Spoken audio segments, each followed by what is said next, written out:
Hey guys, welcome to the second episode of Some Tennis at Home with Carla. Today's workout is going to be something that you can do in a smaller space. I know everybody doesn't have a big garden outside or a lot of space to work with.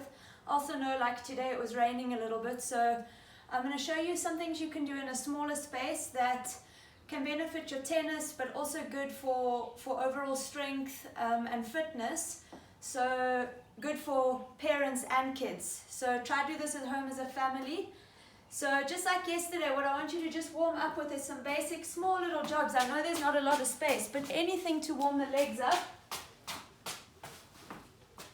Make sure there's no valuable china lying around. Right, and once you've done that, into some high knees, butt kicks,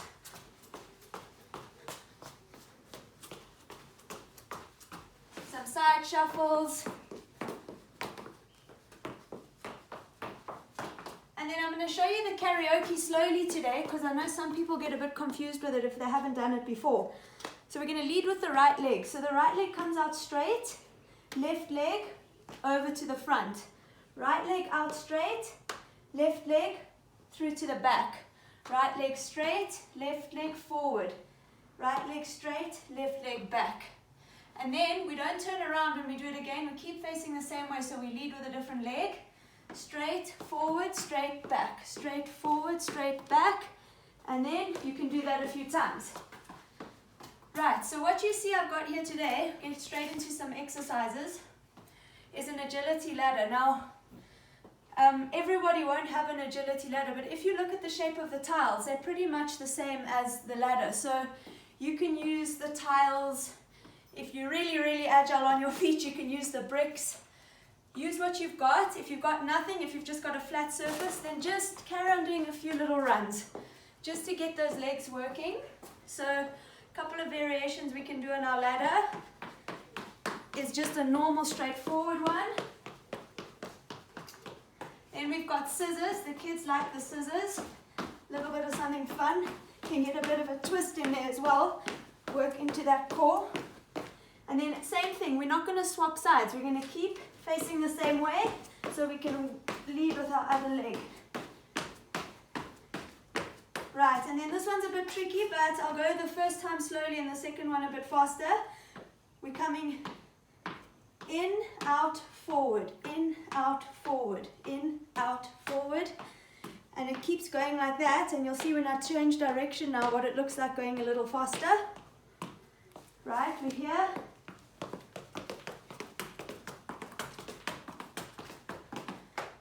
And there you've got a nice warm-up and you can do what you need to do. The second thing we're going to work on today is some leg strength. So there are a couple of things you can use. If you've got a ladder, you can use one of the bars of the ladder. If you've got tiles, you can use the lines of the tiles. If you want it a bit more challenging, what you can do is take a broom or anything that's got a bit of elevation, and you can do it on that too. So what we're going to do first is one leg jump. So we're going to concentrate on our right leg. This is great for balance, ankle stability. And we're just going to do little jumps. So you can go for 10 on each side. 3, 4, 5, 6, 8, 9, 10. And then other side. 1, 2, 3, 5, 6, 7, 8, 9, 10. Then we can do forward. And you can, there are two variations of this. You can do basic jumps and forward. So do 10 of those, and then you can go into or carry on with those. There's a jump, squat, jump, squat. And you can do a few of those. Make sure you're landing softly so that your knees don't get sore. Go for 10, so it's 5 forward, 5 backwards. And by then you should feel your heart rate coming up and working quite nicely. Right. Now for the main exercise. You come this way. Now I've split this purposefully into two different groups. It's the guys that play tennis and the guys that are looking for a bit of fitness. So we're going to start off with basic short bursts of speed. So we're going to sprint, touch, back pedal. Sprint, touch, back pedal. And if you're really lucky, your dog won't steal the cones. Sprint, touch, back pedal, sprint, touch, and there goes half my game. That's okay, you can have that one, I've got plenty. Right? Yep. Right. Then, next round, to get it going a little bit, we're going to go side, touch, side, turn, side, touch, side. So you're going to alternate those. So you're going to go one round forward, and then one round side, and you're going to do that for 5 reps. Once you've done that, move. Once you've done that, we're going to add in, for the tennis players, we're going to add in some shots. Now what you can do here is imagine you're playing against your favorite tennis player. Think about it.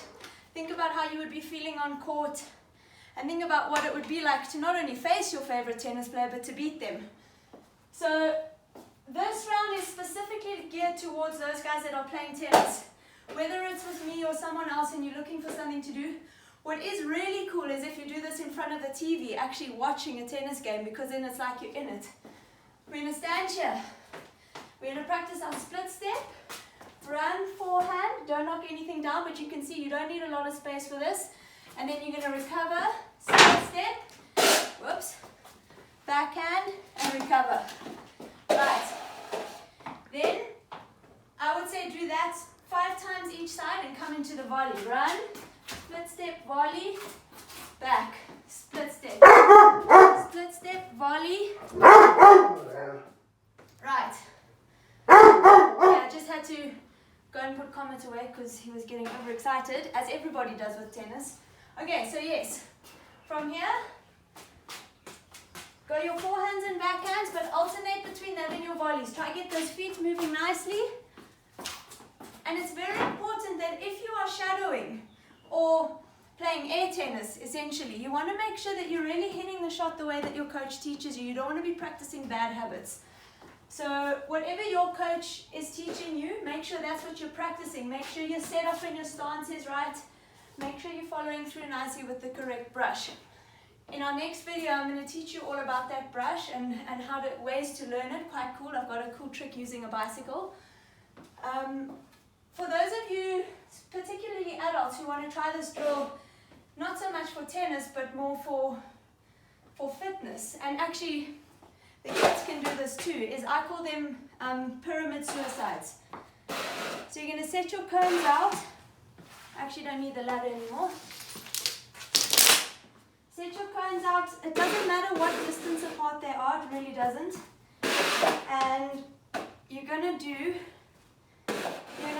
pick a number that suits you. So on the tennis court I have 5 lines, so I do sets of 5. Here we only have 3, so you can do fewer sets but more reps.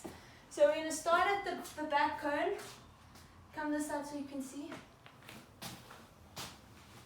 Right, you're going to start here and you're going to start off with, let's make the first round push-ups. So you're going to come down and you can start with 10. You're going to do 10 push-ups. 4, 5, 6, 7, 8, 9, 10. Get up, you're going to run to the next cone. You're going to drop down and you're going to do 8. And then back pedal back here, touch, run here, and then 6, and then back pedal. Then you can go into your next exercise. So the next exercise we can do is squats. So you're going to do 10 squats. 9, 8, 7, 6, 5, 4, 3, 2, 1. Come forward, touch, back pedal. Don't forget to do your 8 over there. Forward, come here, do 6, and back pedal. And then the last one I like to add in is, at your first cone, you're going to go for 1 minute plank. Get up, run to your next cone, go for a 40-second plank. Back pedal, touch, run forward, a 30-second plank. Run forward. And those 3 are 1 set. Try and work up to 3 sets. I know it's a lot of hard work, but it'll work and you'll have abs at the end of it. Yeah, so you can see I didn't have a lot of space to work with there. It's raining at the moment outside a little bit. So I've made do with what I've got inside. I've managed to practice my forehands. I was playing against Roger Federer. I don't know if you saw that. I beat him. Yeah, and make it fun and interactive. Do it with the family. Everyone do it together and encourage each other. But I really do for the tournament players. It is really cool if you have a little bit of space in front of the TV. If you can get YouTube onto your TV. Find a player to watch, and not only watch him while you're doing that specific drill, but stand in front of the TV and try and anticipate his shot. So pretend you are actually that player. So if I were to watch Roger Federer, I would put myself into Roger Federer's position. He hits a one-handed backhand. I would still practice my double-handed. But if the ball comes to his forehand, run and actually shadow a forehand. You're not going to really run because there's not much space. If he's serving, your serve motion is something you can quite easily practice at home without a ball. You don't need a ball for that. So serve when he serves, watch his split step, and just emulate him as if you were playing that game for him. And that's a fun way to practice. Your brain is creating those neural pathways that are going to basically improve your tennis, and you're getting your fitness and strength in too. Tomorrow I'm going to be doing the toilet paper challenge, so who knows who I'm going to nominate to do it after me, but let's see. I'll have a think about it tonight. I'll see you guys tomorrow. Cheers.